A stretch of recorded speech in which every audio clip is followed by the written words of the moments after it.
Using Vanguard funds to generate guaranteed income in retirement. Man, that's what we're going to talk about here today. It's going to be probably a 2 or 3 part, maybe a 4 part. We'll see how it goes.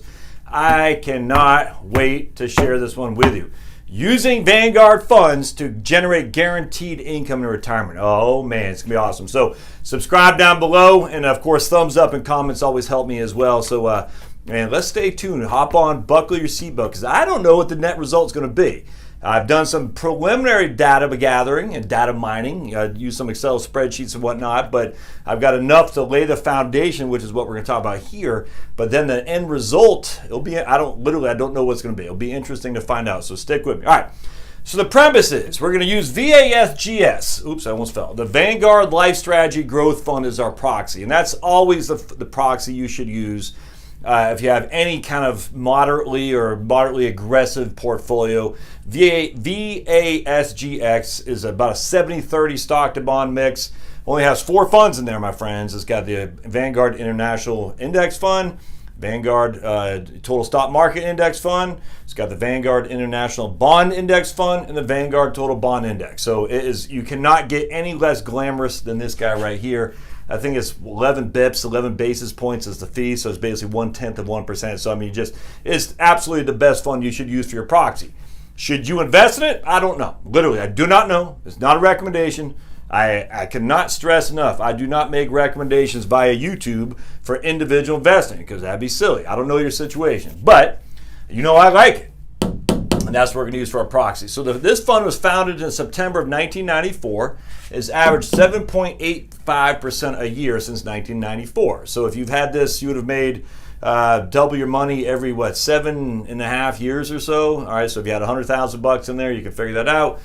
You'd have, I don't know, off the top of my head, 500,000. I just don't know. 7.85% is what the average rate of return has been. But as you can see, we've had 23 years of performance. 1994 is only 3 months, so we don't use that. And then we're still in 2018, so we don't use that. So we've had 23 years of performance. And the red is what? Is the down, and the green is the up. So we've had 17 up years and 6 down years. So essentially we've had, 3 up for every 1 down. Wow, imagine that. So basically, if the market every 3 to 4 years, you're going to have a pretty significant drop off, that's for sure, and the Vanguard Fund reflects that. So just keep that in mind. If you have a 4-year time horizon, there's probably 1 year when the markets fall, and fall substantially within those 4 years. What I love about this time frame, though, there's never been a better time to just do back testing on analysis or what you're going to do for the future. And the reason is because you have huge upsides, then you have huge downsides. All right, so remember, you take a $100,000 portfolio, if it drops 50%, all right, that's down to $50,000. $100,000 drops 50%, it's down to $50,000. What does it take for that $50,000 to get back to 100? It's 100% rate of return. So you just got to think about it like that. The losses hurt much more than the gains do, because you have to make up those losses to just get back to even. That's not even adding growth to your portfolio. So what I love about this time frame is basically 25 years, we have huge on the upside, which is then we got huge on the downside too, just starting out. So everyone's like starting out the gate, we got big returns, and then we will reduce a lot of the returns right out of the gate. Now a lot of people say, look, this 8, 15, and 5, those aren't huge losses relative to the up cycle. Well, I just told you, a 50% up cycle or 50% decline needs a 100% increase to break even. So you got big returns on the front end. It doesn't take huge losses on the back to basically get that back to square one. So that's what I love about this market timing, market cycle, in terms of being able to do some comparisons and analysis. Then we have some really good years here, and then we have, of course, the bugaboo in 2008. And then we have, good returns, nothing wrong with these, but we still have some losses. So as you can see, not much in big losses for the last 10 years. We had a small down in 2011, a small down in 2015. But this is what makes this such a wonderful market cycle to do research on, because you got up, you got down, you got kind of good up, and then you got huge down, and then you got a nice little, just kind of like, and not a dead cat bounce, but a significant bull market. What's the word? A moderate bull market going on 10 years now. And I think that's a wonderful position to look at for analysis. All right. So what are we going to do here? We're going to use this as our proxy. We know 7.85% is our annual return. It does not, this, my friends, doesn't matter. What your rate of return in any given, since inception, again, 1994, it means not a doggone thing if you're pulling money from the account. I cannot stress this enough. 7.85%, it doesn't matter because money is coming out of the account on an annual basis in retirement. So your rates of return when there's no money coming out, or in this case, no money going in, it's just you start with $100,000, what's it worth today? That's your return since inception. It's literally that simple. But when you're going into retirement, you're pulling money out. So this is absolutely meaningless. It's meaningless. I cannot stress this enough. Stop paying so much attention to rates of return since inception when it comes time to making withdrawals. All right, now, that doesn't mean you don't look at it. I'm just saying, by all means, you certainly want to look at it to see how the management has done relative to the benchmark. But for you specifically, this is not your driving measure. I'm just telling you right now, it's not. Now, also on the other hand, it also doesn't affect your additionals money too. So we're not talking about people adding money. We're just talking about people withdrawing. But both sides of the equation. If you're adding money to it or if you're taking money out, this number is absolutely has nothing to do with it. It just does not. So just keep that in the back of your mind. All right.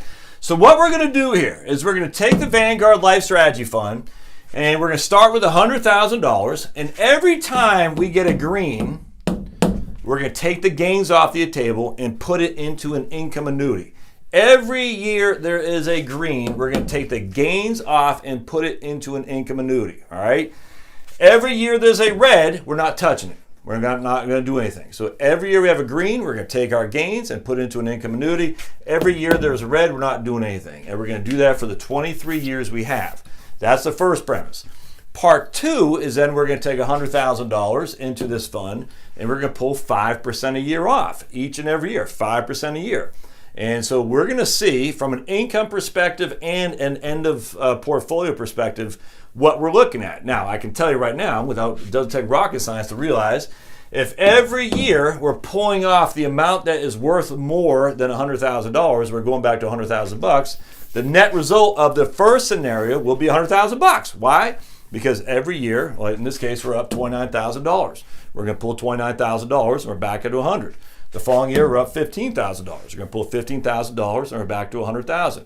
So every year we do that, we're either going to be below if it's red or we're going to be at $100,000 for the first scenario. There's just no two ways around that. We know for a fact that the mutual fund will be worth $100,000 in scenario one or less, depending on what that year the market did.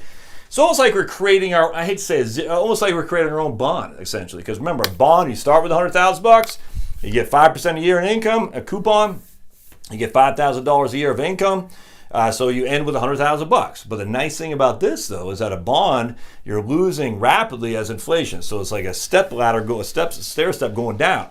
$5,000 buys $5,000 today. It buys $4,800 the next year, $4,600 because inflation each and every year is eating away at that.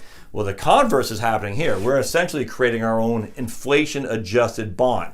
Start with $100,000, end with $100,000. What is the income we're getting in between is variable, and that's the nice thing about a bond. You know for a fact you will get that $5,000. Here, we don't know. In fact, some years we might not get anything relative to what we had before.